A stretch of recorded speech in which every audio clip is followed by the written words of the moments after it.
Newport-Fersan in the Field. Real issues, real solutions is brought to you by Newport-Fersan Jamaica Limited, the first on the land.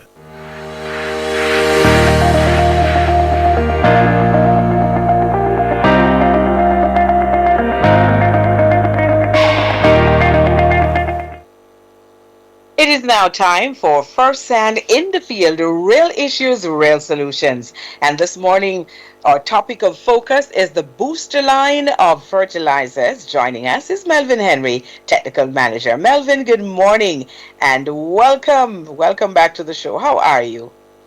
Good morning, Altia. I must say that I am doing well. Good morning to our listeners. We're actually in February. I tell you. And I can hardly believe that we're in the month of February already. Melvin, you can imagine that we finished January and we've entered February? Yeah, we're moving at a fast clip. I'm telling you, as you quint, it's a new month. And so it tells us that we have to be very focused on the projects that are currently underway in the agricultural sector. And that is why I'm particularly appreciative of the fact that you are talking about a product that will help our farmers to achieve some of the targets that they have set for themselves. Melvin, this of course is not the first conversation we're having about the booster line, but I don't take it for granted that everyone hears every conversation that we have. Also, there are new players that are coming into the market that would benefit from hearing about it. So just remind us about this booster line and specifically touching on some of the issues that new players into the market would want to know about this product. Okay. So, one of the stains of the COVID-19 era, was actually the rapid increase in prices of several communities on a global scale. So it wasn't something that was localized or restricted to Jamaica. And due to these challenges with shipping and other elements, you had, as I said before, commodities, and fertilizer was one of those that was not spared. So the reality of this meant that there was a serious threat to how we sustain food production and, by extension, the productivity of our crops. Right, so understanding clearly what was at stake in the Jamaican context, our managing director back then, Mr. Dennis Valdez, gave us a mandate to respond to the existing reality with two primary objectives in mind at that time. One being to ensure that we were looking at economics, because as I hinted before, during that era, we had fertilizer prices going to levels that were unprecedented, causing, as I said before, a serious threat to production and productivity. So our mandate was to look at a response that was focused on economics, and we needed at the same time to ensure that the proposal that we were coming up with was one that was effective in terms of its impact on productivity. So the matrix was economic feasibility and ensuring that we're not compromising the technical aspects required to ensure that whatever we apply to the fields, we're actually giving the sort of result in terms of the overall health and productivity of our plants. For us to achieve that mission back then, we needed to look at some technical aspects, and which led us to re-evaluation of a number of things. One of them being what the traditional blends were offering in terms of nutrients. And when we say traditional blends, we're talking about those that are decades old in the marketplace. Some of them 14, 28, 14, 15, 5, 35, 11, 22, 22. So we had to look at what those were offering. We also had to look at an extensive database that we have in-house, which reflects soil status in terms of nutrient levels right across the length and breadth of Jamaica. And so we were able to determine trends in terms of areas where particular nutrients were very low, medium, high, or very high. So whilst there would naturally be variations from one area to the other, we needed to take an approach that was backed by a scientific evidence, scientific data. Additionally, we had to keep focus on different growth stage of the crops of economic importance grown in Jamaica. So we had to bear in mind what was happening at each stage of the life in a particular crop. And for ease of reference, we divided the different stages into initiation or start, the vegetative component, and the business end of production, which is which finalizes yield. So coming out of that, we arrive at three distinct blends: the start booster, the vegetative booster, and the yield booster. And I said before, the start, as the name suggests, is where you seek to establish that plant in preparation for what is to come.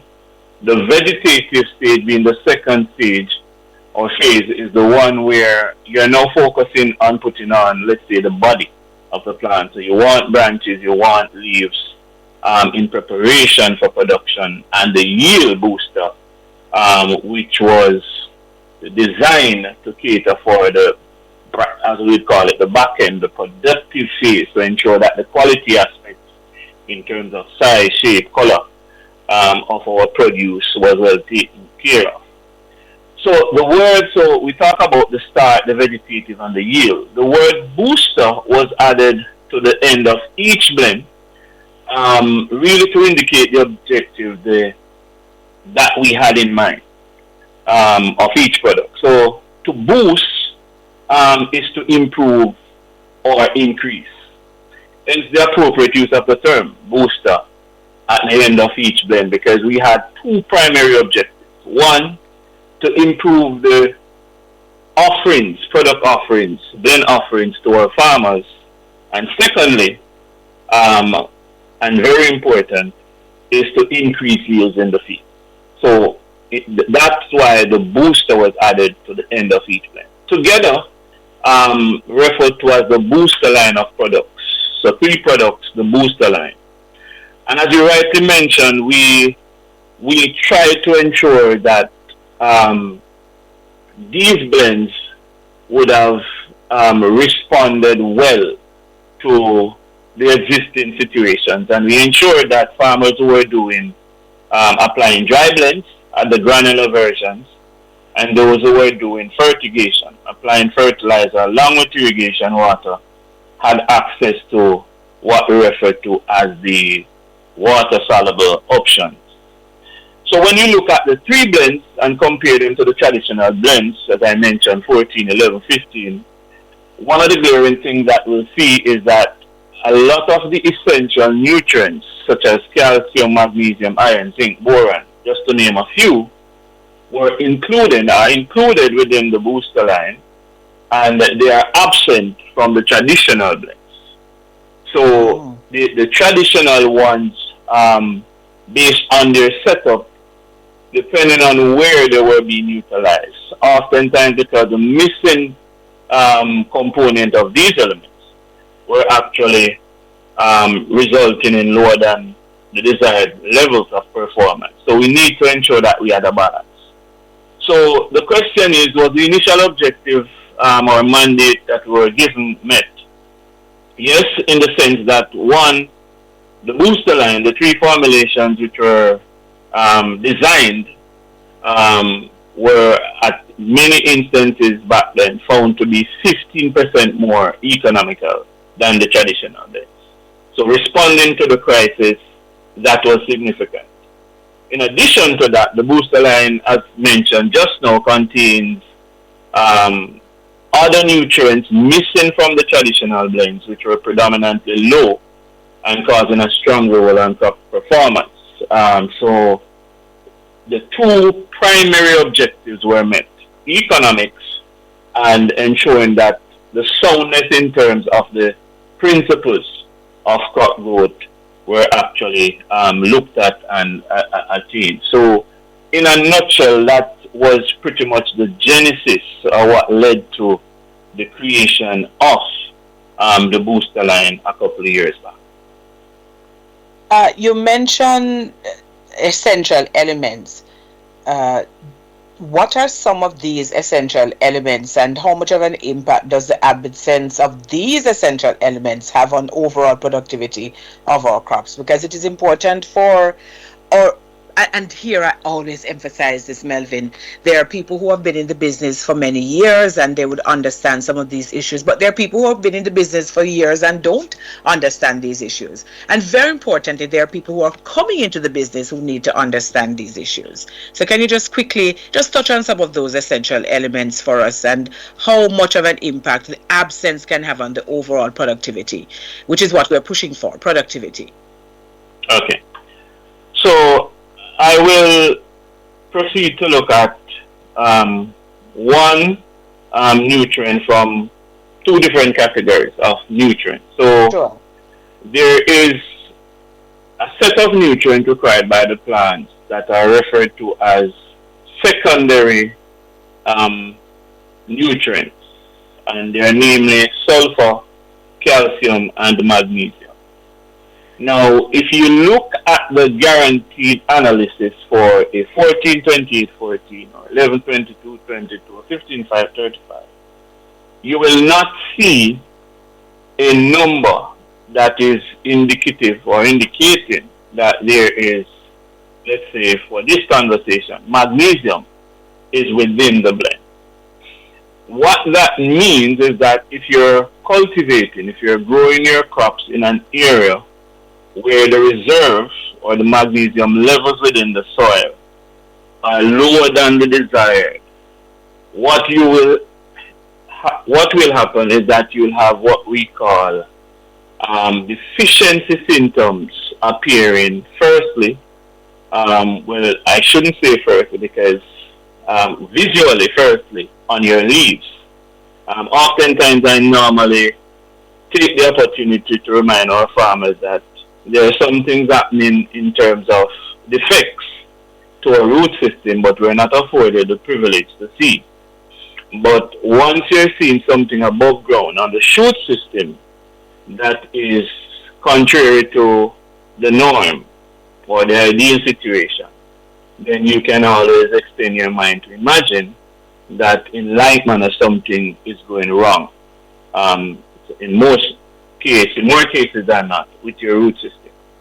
So a magnesium shortage results in what we refer to as interveinal chlorosis. And chlorosis here just means yellowing. So you notice that the veins of your leaves remain fairly green, but in between. And I must hasten to say that there are other nutrient deficiencies or other problems with plants that could give you a similar look. So it normally requires an interaction with somebody who has the skill and training to help with the diagnosis for a proper response. So once you start to have a yellowing in the leaf, it's an indication that this leaf is, one, unhealthy, and if it is that leaf or leaves on the plant are unhealthy, it therefore means the overall health of the plant is compromised. So your objective is also compromised in terms of you seeking to have the sort of a production that you desire, to have the quality.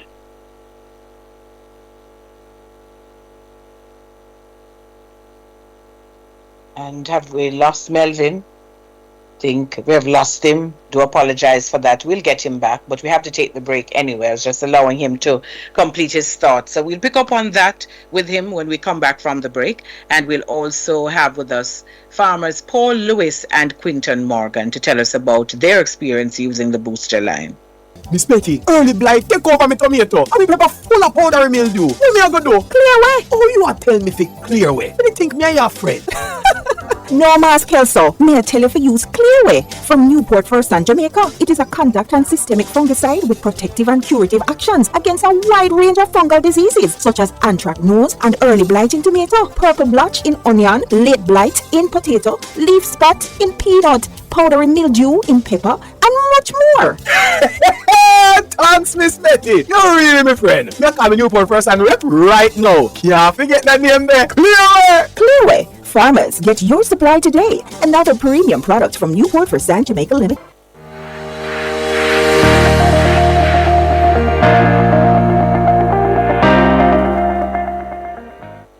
Farm Talk continues here on Power 106 FM. So we lost Melvin just at the end of that break, and he was talking to us about some of the essential elements. I don't think he could go through all of them, so he had selected a couple, and he is just going to wrap up on that, and then we're going to move to our conversation with our two farmers that I mentioned we have invited on this morning to engage us in conversation. Melvin? Okay. I'm not entirely sure where we had the disconnection, but I was saying that once you have a magnesium deficiency, it therefore means that you're going to have a plant that is overall, the health of that plant is compromised, and ultimately the performance of that crop would also be compromised, because you really need to have proper green leaves in order to carry out the process of growth development and ultimately production. I said I would look at a micronutrient as well, which is common, and the data shows that this micronutrient, and I'm speaking of iron, the data as we have it now shows that at least 95% of every soil sample collected in Jamaica is deficient in iron. So our soils tend to have that problem. Again, once iron is deficient in your crop, you normally see your youngest leaves just emerging, becoming chlorotic, becoming yellow, and if not addressed, they could even progress to looking white, cream to white. It's a common thing that a lot of our peanut farmers would see, a crop that is very sensitive to iron deficiency. You'll see it in hot peppers as well. And there are a number of factors that could lead to that. But one of them that is for sure is where the traditional blends are the go-to in terms of your crop production, the 11, the 14, the 15. These blends are void of, meaning they do not have iron within the formulation. And as a result of that, the continuous ignoring of that reality means that your productivity could be seriously compromised. As a result of that, in the design of the booster line, we ensured that iron was a part of the setup to ensure that these glaring deficiencies, and I mentioned two of the several, were actually adequately addressed in terms of us designing the blends with these missing elements that are known to limit our productivity. Thank you so very much for that. And we're going to move now to our farmers, because it's always important, Melvin, for us to engage them in conversation. So let me say good morning to Paul Lewis from over there in St. Elizabeth. Mr. Lewis, how are you? And how are things in Breadbasket Parish? I'm doing good. I'm doing good. Nice weather. Yes, that's good. That means you're getting a combination of just enough rainfall and not too much heat. Yes, correct, ma'am. All right, certainly sounds good. All right, tell us about your farm and how it is that you got into agriculture. I've been in agriculture since 2009, but I've been planting sweet corn from 2019, and been planting sweet corn from 2019. Mr. Jones, Mr. J. Jones, yes, passed one day and he stopped and talked to me, and he introduced me to do a soil test, and from there I did the soil test, and they recommend. That was in 23. I started corn 2019. In 2023 now he stopped and introduced me to it. From I did the soil test, he introduced me to the booster line of fertilizer. That's the first and booster line of fertilizer. And from there on, I have been having lush green leaf, strong plants, strong cobs. You know, even go as up to 80% of the corn are giving me 2 cobs, and they are 2 large cobs, comparing to when I just started.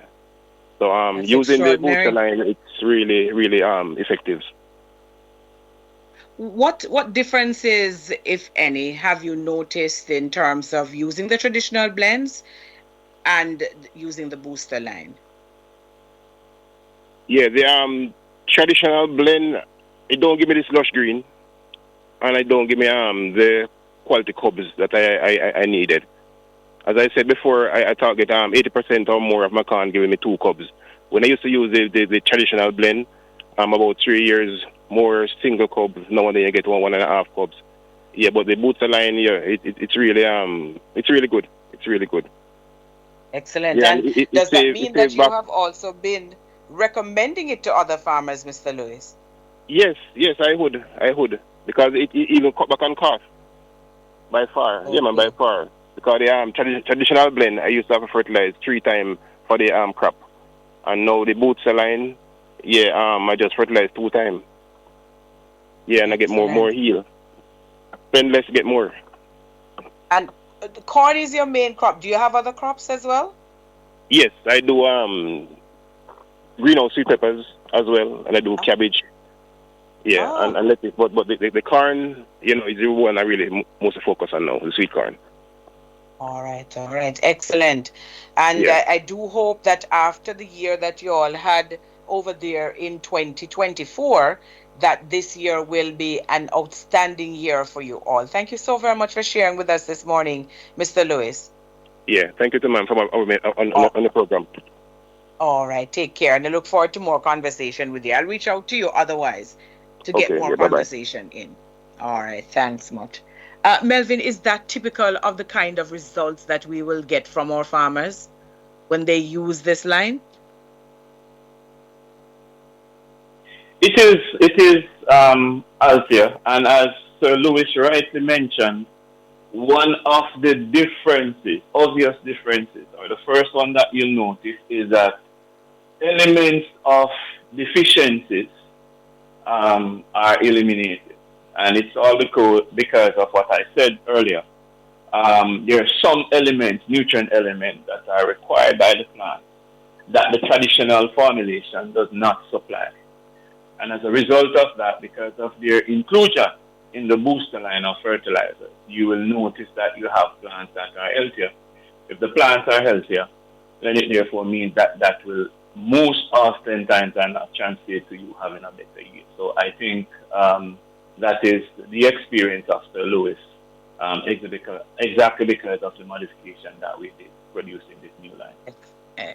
Excellent. All right, so to of course show how versatile this booster line is, we're moving in another direction. Let us welcome Quinton Morgan, who is out of the parish of Trelawney. Good morning, Mr. Morgan, and I trust that your year is off to a fantastic start. Good morning. Yes, it is. Thanks for having me this morning. A pleasure to have you on. What kinds of crops do you grow? Well, I mainly focus on sweet corn and Scotch bonnet peppers. I've just been into lettuce, but Scotch good. is my baby. That's your baby. Yeah. Yes. All right. And are you using the booster line on the Scotchy? Yes, ma'am. And well, tell me about the results that you're getting. It's been tremendous. First, let me say, I always look for the easy way out in terms of getting results that I need. And I've been working with Fertilizer for a while. They have introduced me in my very first crop program. They did a program for me. And this was before booster line came out. We would have had to add the difference, you know, in singular. You add your iron, you add the zinc, you add all the things that the plant needs, but you add it yourself. Right. Until and came into play, it is included in the blend already. made life much easier. The cost significantly because no labor has cut down. And deficiency not there. Sometimes you should add iron or you should add and you forget with the booster line here. And I'm a farmer that believes in technology, so I use a soluble, which means I run it through my drip system, and I've seen the difference. There's no deficiency whatsoever, and it's been great on both crops. Excellent. So you're getting excellent yield from both your sweet corn and your peppers, and you are attributing that to the use of the booster line. Correct. Yes, ma'am. Booster line. Can I just ask you to make a comparison for me between when you're using the traditional blends and now that you're using the booster line? You mentioned that you have been with Newport-Fersan for many years, and the booster line now has been added to your lineup, and it's start making a difference. But what noticeable differences have you seen?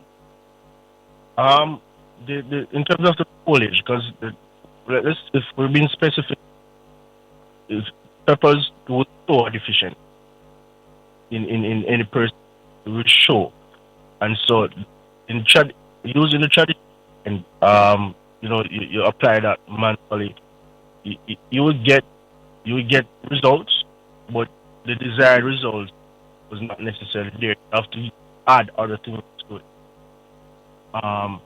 and it will lack in certain nutrients.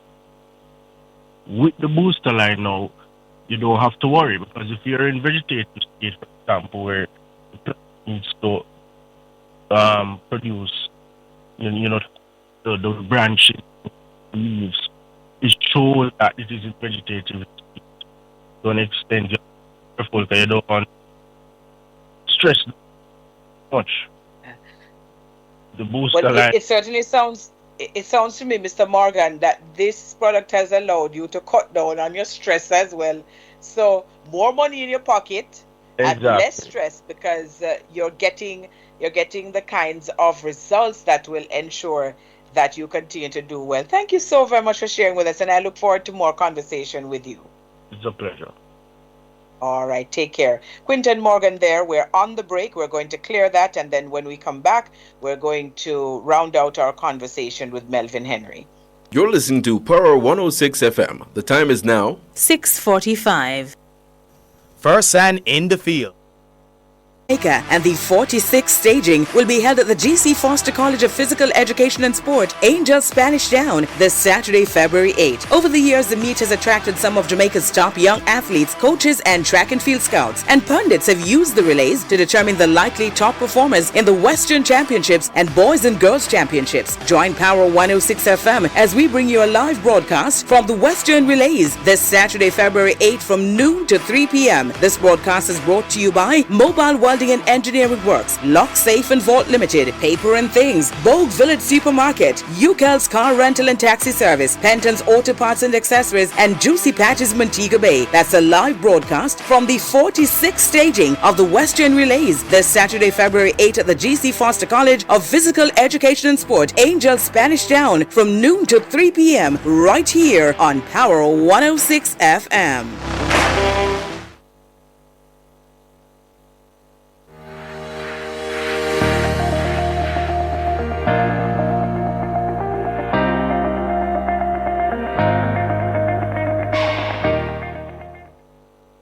All right, giving our farmers a boost this morning with the booster line of fertilizers from Newport-Fersan. This is Fersan in the field, real issues, real solutions. Rounding out our conversation now with Melvin Henry.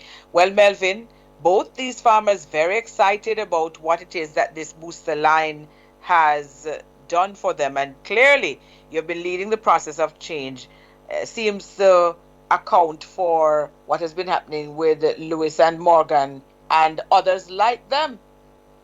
Tell us more, because of course this is a solution that the farmers I would understand are very appreciative of. Sure. And you can well imagine, Althea, that when we're talking about tradition, the practice of utilizing the blends I mentioned, the 11, the 14, the 15, is something that is deeply entrenched. And as a result of that, it requires specific strategies to actually turn the tide in terms of this sort of a practice being dominant. And so it is that in terms of our strategies, one of the things that we continue to do to ensure that more and more of our farmers understand the need to ensure that all the required elements are supplied, not just the NPKs that are found in these blends, but to ensure that, like the booster line, all of the essential elements are provided, because the absence of just one essential element can be the factor that derails your objective to have a bumper crop, a good crop. So we continue to do the training. We continue to do the demonstrations because, as you again can imagine, a lot of our farmers want to see what we call the show and tell, not just the telling. We continue to have farmers like Sir Lewis and Sir Morgan sharing their own personal account and their own experiences with the hope that others will realize that, in fact, and in reality, there is improvement to be had. You can actually boost, as the name suggests, your productivity, paying closer attention to some of the missing elements as we travel across the lane. So in terms of our strategies, that continues to be the demonstration, the training sessions, the testimonials are critical in getting the word out and ensuring that the product is available when the farmers do require it in every nook and cranny of Jamaica. Yes, indeed, and really very, very important. Melvin just wondered, are there additional practices relating to fertilizer use that need immediate attention to ensure better results? I would think both in terms of plant health and yields. Sure. There is, so we, at Newport-Fersan, we have always been speaking about and trying to get our farmers to pay attention to the 4 R's. I mean, selecting the right blend, applying the right quantity, applying it at the right time, and applying it at the right place. I'll start from the last one, applying the fertilizer at the right place. Now, be it fertigation where your farmer is using the drip system or applying the dry blend to the soil, we have noticed, and last week we made some documentation and too many instances for our liking where the fertilizer is not placed properly. We had this farmer, for example, that applied the fertilizer, but where the fertilizer is placed in relation to the young plant, the fertilizer is said to cause a lot of damage before impacting the plant properly. What do I mean by that? The fertilizer, one, is placed on the surface of the soil, and it is placed under the foliage of the young plant. Now, it should be noted that a lot of these fertilizers, they, if not all, contain nitrogen. A high percentage of the air around us, which we breathe, contains nitrogen. So essentially what I'm saying is that nitrogen always wants to escape back to the atmosphere. So you're going to have the nitrogen becoming volatile and evaporates. So when, for example, you step into a foul coop, that scent that hits the nostril is actually a form of nitrogen escaping from the litter itself. So a similar thing happens, albeit in a more concentrated and a small area. Once this nitrogen in that form is coming up and it becomes lodged onto the underside of the leaves, you're going to see damage being done. You're going to see burns. So we want farmers to pay attention to placement in terms of how far from the stem, and we normally recommend at least 6 to 8 inches, and where in terms of position. We'd prefer to see, it takes some more time, I know that, but where applicable, we want to see the fertilizer buried, because the fertilizer applied to the surface of the soil is prone to, as I said, volatilization. It is prone to, depending on how heavy and how long you have a shower for, to be displaced from the growing area of the plant. So you trapping the fertilizer by, just covering the fertilizer actually puts you in a better position to benefit from the cash that you spend to get that fertilizer in the first place. So if you buy the right thing, put it at the wrong place, you're not guaranteed to get the sort of result that you should be getting. That's right. So they have to follow the guidelines. A question here says, good morning, Melvin. For soil in St. Anne, is the booster line a better option than the melon blend for your melon crop? Okay, so the melon blend, I would, in terms of a response to that and to be definitive, when we designed the melon blend, a high percentage of the data that we used was taken from the dominant areas in terms of where watermelon is produced. So we looked at St. Elizabeth, Manchester.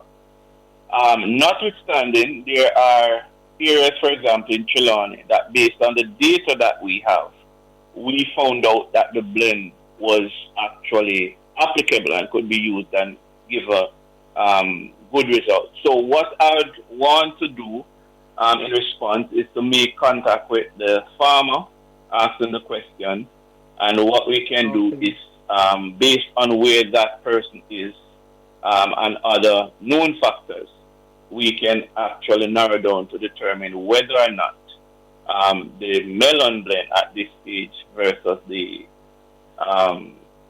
booster line would be a sound option. Albeit, if there wasn't the opportunity to ask the question, if you go to Google and type Fersan booster line and click on images, you will see a chart that details on a crop by crop basis the guide as it relates to using the 3 families of the booster line. So outside of having contact, that would be my recommendation. But now that we have contact, I can have one of our agronomists visit and have further conversation to make the best determination. It certainly sounds good, and you also read my mind, because I was going to ask how people can access that guide. All right, so someone says to ask you if you have any treatment for nematodes. No. And the straight answer is no. One of the things, though, however, that we assist with in conjunction with the ministry is we try to determine which species are causing the problem, the crop type. And from a Newport-Fersan perspective and our capability now, one of the things that we try to do is to make the growing environment for the organisms hostile. So you would imagine that organisms... And as well, Melvin, to be frank, you are a fertilizer company, so that might not be the main area of focus. I'm pushing the time down to the wire. That's why I stopped you, because somebody is asking, are they in both granular and soluble form? Just give me one answer, because I have a call that I'm trying to squeeze in as well. Yes, they're both in soluble and granular form. Oh, fantastic. Carl, good morning. Good morning, Althea. How are you doing? I am very well, thank you. We have to make this fast because I'm almost out of time. Yes, I just want to find out what type of fertilizer could be used in planting. Plantains, Melvin. What do you have for plantains? Okay, so in plantains, depending at the stage of development, the booster line is applicable. And in fact, one of the greatest response that we saw initially was from banana and plantain farmers. So if you're starting, we go with start. If you're developing the pseudostem and leaves, midpoint, you go vegetative booster. And you're at the back end where now you see the plant shoots and you're now focusing on development. That's where you come in with the yield booster. All right, gentlemen, I have to leave it there. But thank you so very much. This has been very enlightening. Looking forward to more conversation with you, Melvin and Carl. Thank you so very much for calling in. A quick word and then we're wrapping the show. Fersan in the Field, Real Issues, Real Solutions was brought to you by Newport-Fersan Jamaica Limited, the first on the land.